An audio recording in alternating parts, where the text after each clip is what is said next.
हमारे व्यस्त जीवन में ईश्वर की आवाज़। ईसा के चौंकने और शतपति के विश्वास को एक आदर्श विश्वास मानने का कारण यह था कि शतपति बड़ा ही विनम्र और अहंकार रहित सैन्य अधिकारी था। वह धनी था और उसके पास आधिकारिक सैन्य शक्ति थी, फिर भी वह बड़ा विनम्र स्वभाव का था। नहीं तो कौन अपनी नौकर की चंगाई के लिए इतनी दौड़ धूप करता, विनम्रता दिखाता और प्रभु के पास झुक जाता। 24वां सामान्य सप्ताह 13 सितंबर 2021 सोमवार। पहला पाठ तिमोथी के नाम संत पौलुस का पहला पत्र, अध्याय 2 पद संख्याएं 1 से 8 तक, और संत लूकस का सुसमाचार अध्याय 7 पद संख्याएं 1 से 10 तक। आज हम शतपति, जो एक रोमी सैन्य अधिकारी था, उसका महत्वपूर्ण वाक्य पर चिंतन करें, जिसने कहा, प्रभु, मैं इस योग्य नहीं हूँ कि आप मेरे यहाँ आएं। आप एक ही शब्द कह दीजिए और मेरा नौकर चंगा हो जाएगा।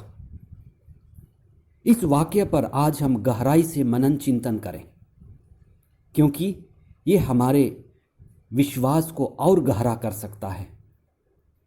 शतपति के बारे में हम इतना कह सकते हैं कि वह बड़ा सैन्य अधिकारी था, लेकिन ईसा के पास वह बड़े विश्वास और विनम्रता से झुक गया। इसके कारण ईसा भी चौंक गए, बड़े आश्चर्यचकित हो गए कि गैर यहूदी होकर भी, एक रोमी सैन्य अधिकारी होकर भी, वह विश्वास में इतना गहरा और इतना परिपक्व था जो शायद उन्होंने इस्राएल में अब तक नहीं देखा था। ईसा को उसने पहचान लिया।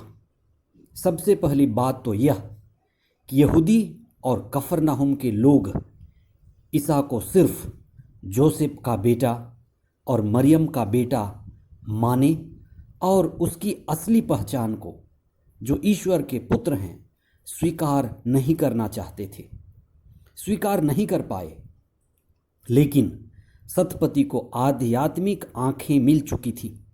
वह जान गया था कि ईसा ईश्वर के पुत्र हैं। दूसरी बात, वह विश्वास में इतना परिपक्व हो गया था कि उसने ईसा की वाणी में ईश्वर की वाणी सुनी, ईसा की वाणी में ईश्वर की शिक्षा को और ईश्वर के आत्मा की उपस्थिति को देखा, अनुभव किया, और उसके शब्द में ईश्वर की दिव्य शक्ति, सृजन शक्ति का अनुभव किया।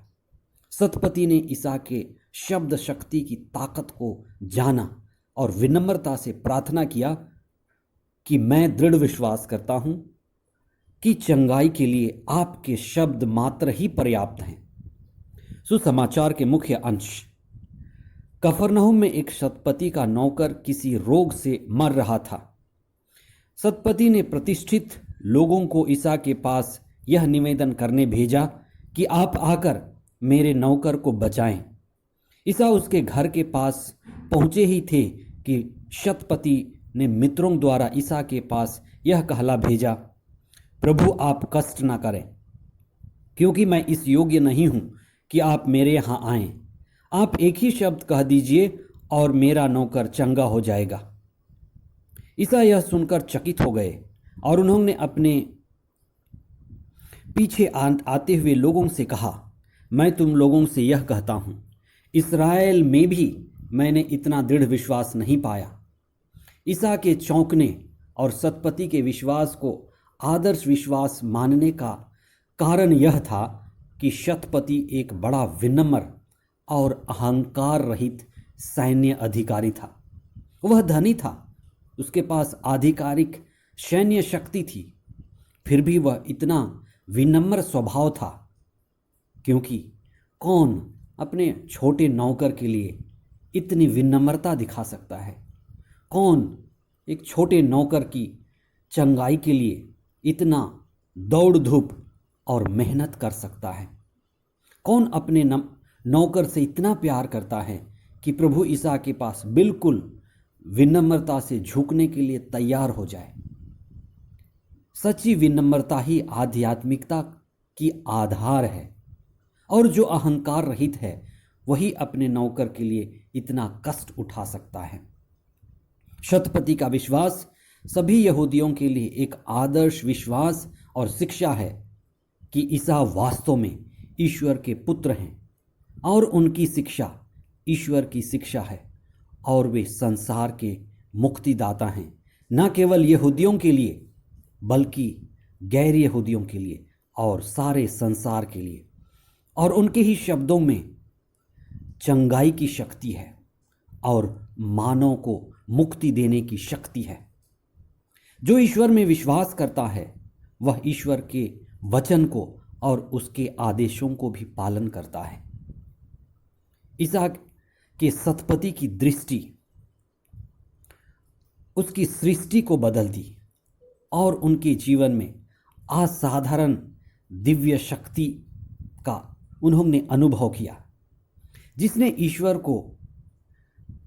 ईश्वर का पुत्र स्वीकार किया वह उसके नौकर को चंगा किया, लेकिन शतपति ईश्वर को अपना ही ईश्वर माना और ईसा को ईश्वर का पुत्र माना, और उसी में उसकी मुक्ति छिपी हुई थी। संत पौलुस तिमोथी के द्वारा विश्वासियों को सिखाते हैं कि सभी को कृपा की दशा में होने की जरूरत है। विशेषकर जो नेता हैं, अधिकारी हैं, अगुवाई के लिए जिम्मेदार हैं, उनके लिए हम मध्यस्थ प्रार्थना करें कि जो जिम्मेदारी उन्हें ईश्वर के द्वारा मिली है वे उससे पूरा करें। ईश्वर सभी की मुक्ति चाहता है, इसलिए ईश्वर ने ईसा को मुक्तिदाता बनाकर भेजा। आइए हम विश्वास करें और अपने लिए, अपने परिवार के लिए, चंगाई के लिए और मुक्ति के लिए विशेष प्रार्थना करें।